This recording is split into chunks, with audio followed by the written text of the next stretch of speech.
প্ৰদ্যুৎ বৰদলৈয়ে কৈছে যে কংগ্ৰেছৰ বিজেপিৰ যিগৰাকী নগাঁৱৰ প্ৰাৰ্থী তেওঁৰ হাতত এতিয়াও তেজৰ চেকুৰা লাগি আছে, গতিকে তেনেকুৱা প্ৰাৰ্থীক লৈ বিজেপিয়ে নিৰ্বাচন লবলগীয়া হৈছে। এয়া প্ৰমাণ কৰি দিয়ক ক'ত তেজৰ চেকুৰা লাগি আছে। আৰু সেইগৰাকী ব্যক্তিটো তেওঁলোকৰ দলতে আছিল যোৱাবাৰ। যেতিয়া তেওঁলোকৰ দলত টিকেট পাইছিল তেতিয়াতো তেওঁক একেবাৰে ভাই হিচাপে স্বীকাৰ কৰিছিল। আজি সেই ব্যক্তিজন বিজেপিলৈ গুচি অহাৰ কাৰণে তেওঁৰ গাত তেজৰ দাগ লাগি আছে। কিন্তু 855জন শ্বহীদকতো কংগ্ৰেছে হত্যা কৰিছিল। সেইকাৰণে প্ৰথম তেজৰ দাগটো প্ৰদ্যুৎ বৰদলৈ কংগ্ৰেছ দলৰ আছে, কাৰণ অসমত 855জন শ্বহীদক এই কংগ্ৰেছ দলে হত্যা কৰিছিল আৰু সেই দিন আমি পাহৰা নাই। আৰু সেই নগাঁও লোকসভা সমষ্টিৰে নেলিত এই হত্যা হৈছিল। সেইকাৰণে প্ৰদ্যুৎ বৰদলৈ ডাঙৰীয়াই প্ৰথম নিজে স্বীকাৰ কৰক যে হয়, মই কংগ্ৰেছ দলত সেই সময়ত নাছিলোঁ আৰু কংগ্ৰেছ দলে 855জন শ্বহীদক শ্বহীদ কৰা নাছিল। এতিয়া ৰাইজে সিদ্ধান্ত ল'ব তেজৰ দাগ তেওঁৰ গাত লাগি আছে নে ভাৰতীয় জনতা পাৰ্টীৰ গাত লাগি আছে।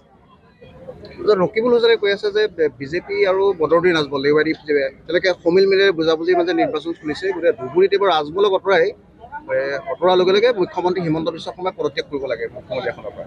মুখ্যমন্ত্ৰী ডাঙৰীয়াই বিশেষকৈ বৰপেটা ধুবুৰী লোকসভা সমষ্টিৰ ওপৰত কৈছে ন' কমেণ্ট। সেইটো আমাৰ লগতো নাই, কংগ্ৰেছ ফালেও আমাৰ ক'বলগীয়া নাই, UDF ফালেও ক'বলগীয়া নাই, কাৰণ ভাৰতীয় জনতা পাৰ্টি সেইটোত একেবাৰে ন' কমেণ্ট দি থৈছে। কাৰণ সেই সংসদীয় সমষ্টিটো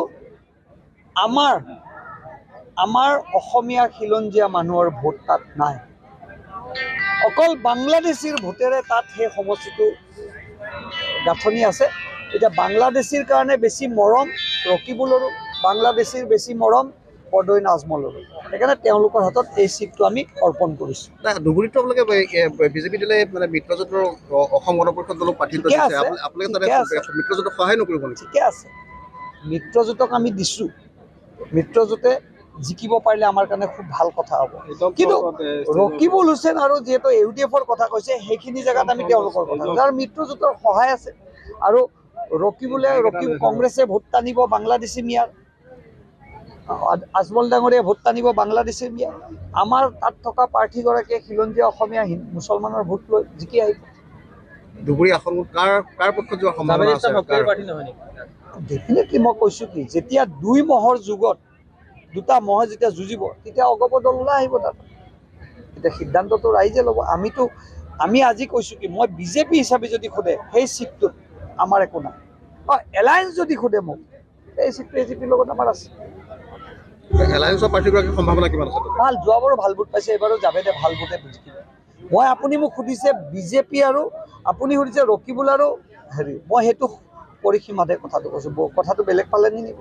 কিন্তু মই কৈছোঁ যদি জাভেদ ইছলাম, কংগ্ৰেছ আৰু যদি UDF কয়, তেতিয়া জাভেদ ইছলাম আজিৰ ক্ষেত্ৰত দৌৰত আগত আছে। কিন্তু অকল যদি জাভেদ ইছলাম আৰু যদি UDF আৰু কংগ্ৰেছ লগ হৈ গ'লে তেতিয়া আমাৰ কাৰণে বিপদ হ'ব। যিহেতু দুইটা যুঁজ কৰি থাকিব, তাতে জাভেদ ইছলামৰ ওলাই যোৱাৰ সম্ভাৱনা আছে। গৌৰৱ গগৈ আপোনাৰ কেতিয়াবা যদি ক্লিন বল হৈছে, কেতিয়াবা কট আউট হৈছে প্ৰথম বলতে, কি ক'ব? গৌৰৱ গগৈ ডাঙৰীয়াক মই ইয়াততো তিতাবৰত মই আহি দেখিলোঁ। মইতো ভাবি আছিলোঁ গৌৰৱ গগৈ বুলি ক'লে এটা বেলেগ ইয়াত কাৰোবাৰ পুত্ৰ বুলি এটা বেলেগ স্নেহ থাকিব। কিন্তু মই ইয়াত যিখিনি কংগ্ৰেছী মানুহ, মোৰ লগততো ভাল সম্পৰ্ক, মোক খুব দুখেৰে কৈছে যে যোৱা 2.5 বছৰ গৌৰৱ গগৈ আমাৰ এটাও ফোন ৰিচিভ নকৰে। যিজন ব্যক্তিয়ে ফোনেই ৰিচিভ নকৰে কংগ্ৰেছৰ, আৰু পাব্লিকৰ কি ফোন ৰিচিভ কৰিব?